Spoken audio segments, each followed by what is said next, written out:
Qadihi ajma'in. Asyhadu an la ilaha illallah wahdahu la syarikalah wa asyhadu anna Muhammadan abduhu wa rasuluh. Bapak dan saudara-saudara majelis jamaah peserta kuliah malam Jumat yang saya hormati, sengaja setiap pada kesempatan manakala ada petugas kita yang baru datang, kita minta memberikan laporan pada forum yang sangat terhormat ini, guna kita memperoleh tambahan bukti dan fakta akan kebenaran statement-statement teori-teori wahyu yang sering kita dengarkan di waktu kuliah dan ceramah yang disampaikan oleh para ustaz-ustaz yang balik-balik kita. Kita kadang-kadang sulit sangkal bahwa justru laporan kawan-kawan yang lugu-lugu seperti Pak Yusman ini lebih menarik, laporan yang tidak terlalu banyak diiringi dengan ungkapan-ungkapan rumusan produksi otak, tetapi menyampaikan persis apa adanya yang dirasakan di lapangan yang telah dilaluinya. Memang ada sentuhan-sentuhan yang menambah frekuensi keyakinan kita sungguh benar janji Tuhan. Sebenarnya Bapak dan saudara, dalam sejarah banyak sekali fakta yang cukup dapat kita manfaatkan untuk meyakini kebenaran janji-janji Tuhan itu. Bahkan saya harus berkata, yang paling merusak keyakinan kita ini otak kita sendiri. Sehingga terkadang orang yang sudah bergelar internet atau cendekiawan itu cenderung ada indikasi keyakinannya menurun karena otaknya naik. Ada kecenderungan begitu Bapak dan saudara. Kalau otak kita ini meningkat bobotnya, keyakinan yang turun kualitasnya. Sementara Rasulullah SAW sendiri orang yang paling berilian dalam berpikir, paling jenius dalam kualitas otak dan akal. Jangan kita kaget kalau saya berkata bahwa Nabi pernah mengambil keputusan politik yang paling strategis. Justru dia tidak minta pandangan dari sahabat-sahabatnya yang pintar-pintar, tapi dia serahkan keputusan itu kepada seekor binatang, unta, Bapak dan saudara. Pada waktu menuju tempat di mana dia berhenti waktu itu dari Madinah, yang menentukan itu unta, bukan tim peneliti dan hikmah, bukan para pakar, bukan sahabat-sahabat yang sudah dikirim terdahulu. Sebab sebelumnya tiba sahabat-sahabat sudah pada tiba di Madinah. Umar, Hamzah, Sa'ad, Zubair, itu sudah pada duluan itu ke Madinah. Yang tinggal di Mekah tinggal Abu Bakar, Ali. Nabi di mana berhenti? Dia bukan tanya Umar, dia bukan tanya Hamzah, dia bukan tanya Zubair, dia tidak tanya Bilal yang sudah tiba duluan. Dia tidak tanya para peserta perjanjian akabah pertama dan akabah kedua yang memang adalah orang-orang Ansar yang tahu persis dengan Madinah. Tapi yang menentukan lokasi di mana Nabi harus berhenti adalah unta yang ditunggangi oleh Nabi dari Mekah. Padahal ini adalah keputusan politik yang sangat punya jangkauan strategis jauh ke depan. Justru keputusannya diserahkan kepada seekor hewan. Ini kalau diserahkan kepada para cendekiawan, serba salah. Saya orang melihat sebenarnya Bapak dan saudara, Nabi menyerahkan keputusan politik strategis justru kepada seorang seekor hewan. yang tidak pernah masuk TK Al-Quran, yang tidak pernah diwisuda bapak dan saudara. 3 kali rombongan di Madinah menghadap. Di sini saya ya Rasulullah, saya punya yang besar, seluruh fasilitas yang Rasulullah perlukan ada. Saya punya lindung dan tombak yang akan menjaga keamanan Rasulullah. Nabi mengatakan tidak. Serahkan kepada unta dari perintah. Dia apa unta itu memutuskan keputusan politik. Berjalan lagi serombongan yang saya mengatakan di sini saja ya Rasulullah. Saya punya rumah besar, punya tombak yang tajam, punya pasukan, punya fasilitas makanan. Nabi lagi berkata tidak. Kita tunggu di mana unta berhenti dan serahkan kepada dia. Untung ada tidak yang berkata, apa Nabi ini sudah mulai ada kelainan. Wajar sebenarnya. Kalau memang mereka berada di mana Nabi, siapa sih yang tidak punya kebanggaan kalau rumahnya ditempati oleh Rasulullah Sallallahu Alaihi Wasallam? Siapa yang tidak merasa turut terangkat kalau rumah yang dipilih oleh Nabi untuk ditempati tidur dan bermalam, ditempati tinggal? Kemudian memang ketahuan bahwa di antara rombongan-rombongan menahan Nabi itu, di antaranya memang ada tokoh-tokoh orang munafik yang memang punya cara tertentu yang perkumpulan itu yang diterapkan kepada manusia mungkin tidak akan terjangkau.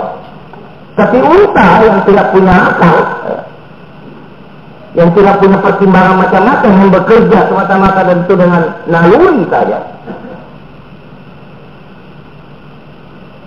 tentu tidak akan terpengaruh oleh berbagai macam pertimbangan. Dan semua sahabat sesudah dihadang ketiga kalinya Nabi tetap berkata tidak. Serahkan kepada unta setelah dia yang diperintah. Tegang itu, semua orang tegang. Kalau unta yang salah pilih, salah apa? Atau unta yang salah terus. Dan tentu lain yang dipikir unta lain yang tidak pikir. Tapi itu saya menolong, ya Allah, menentukan di mana harus berarti unta yang diminta memutuskan. Ada kira kalau salah pilih, nanti bagaimana ya Rasulullah? Ada itu perasaan begitu Bapak dan Saudara. Kalau sampai salah pilih, kayak apa minta jadinya? Kok satu spekulasi yang luar biasa beraninya? Ada memang. Ada indikasi orang itu kan kayak cerdas juga. Dia menambah ketegangan, berhenti sejenak, kayak mau berhenti. Sudah mulai turun-turun kakinya. Jangan ini kotor. Tadi berhenti. Orang tidak berhenti, mundur lagi. Luar biasa tegangnya. Para penjemput rombongan para kutu belia. Gagap muntah ini yang kadang-kadang berhenti. Terus tidak jadi berhenti jalan lagi. Sampai Nabi mengatakan dia aja, dia diperintah. Maksudnya barangkali Nabi Tuhan yang ngatur. Untanya tidak punya interest apa-apa, dia ikhlas. Dia tidak punya kepentingan apa-apa. Dan akhirnya memang dia pilih. Dan berhenti unta itu dia rebahkan badannya, dia letakkan dagunya. Kemudian dia kelihatan bahwa di sinilah. Lalu langsung berdiri bahwa di sinilah saya tinggal. Di sinilah masjid saya dan di sinilah kuburan saya. Terperang semua orang. Membangun masjid, memilih tempat tinggal dan kuburan. Unta yang tentukan Bapak dan Saudara. Satu demonstrasi sebenarnya bahwa wahai manusia, jangan terlalu sombong dalam otak. Unta lebih pintar daripada otak para cendekiawan, para intelektual, para pakar-pakar, para esteller yang ada. Unta lebih etik daripada kita. Keputusan ini bukan keputusan main-main, keputusan politik, keputusan paling strategis.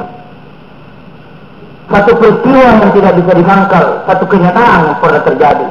Untuk kita jangan terlalu mendewakan otak kita dan pikiran kita dengan segala keterbatasannya Bapak dan Saudara. Berbeda secara berpikir kita kalau kita lapar dan kita kenyang Bapak dan Saudara. Berbeda cara kita kalau ada gadis yang hadir dan kalau tidak ada, Pak dan saudara. Kalau ibu yang berdiri dalam nenek, dia tidak habis mandi, semangat juga. Jadi kalau ada gadis, termasuk primadona, itu lain juga.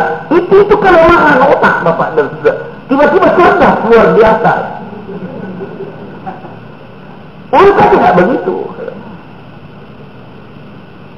Satu demonstrasi yang menarik lagi dalam peristiwa yang dikatakan dalam sejarah Islam adalah pada waktu mula pertama kali salat jamaah mau diselenggarakan di Madinah. Sesudah berlangsung beberapa kali tiba pada problem dengan siapa kita memanggil orang salat jamaah. Terjadilah pas memang diskusi orang intelektual, para pakar-pakar, para hadir. Akhirnya mengatakan bagaimana kalau lonceng dijawab lonceng itu kan anak Nasrani. Bagaimana kalau kita membuat api membakar sampah? Ada yang mengatakan kalau orang itu kan bisa lihat api itu, atau orang buta tidak lihat api. Dan ketinggi-tinggi asap itu tentu terlindung.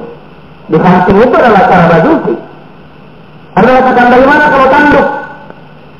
Yang bahwa itu juga cara Yahudi.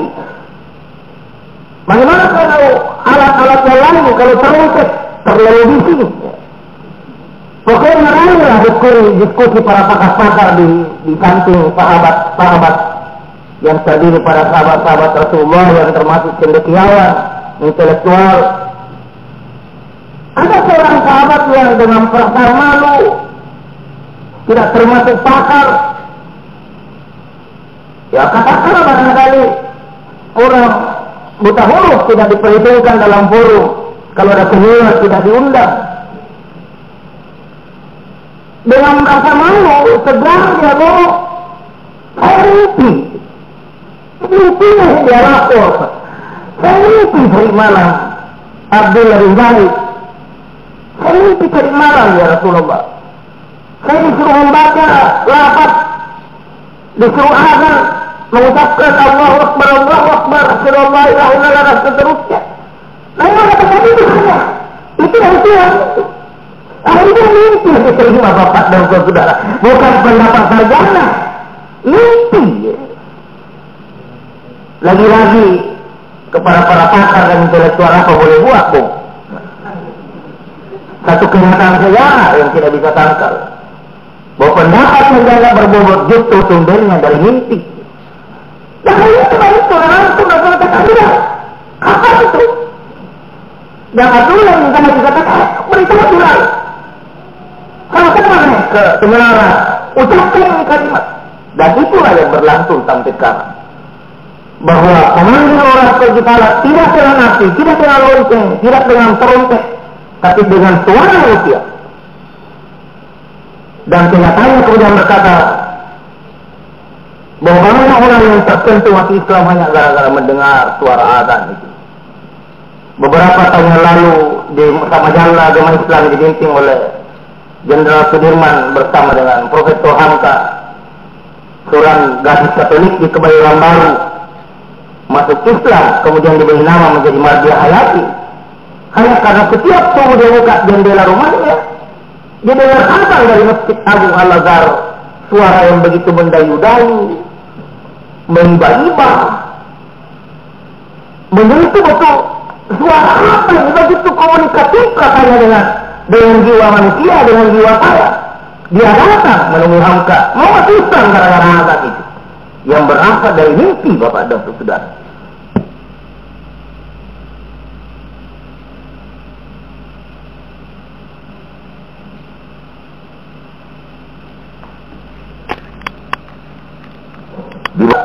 Yang mengkoordinir sekian ratus WTS datang menghadap di pesantren yang menyatakan masih Islam juga gara-gara mendengar azan.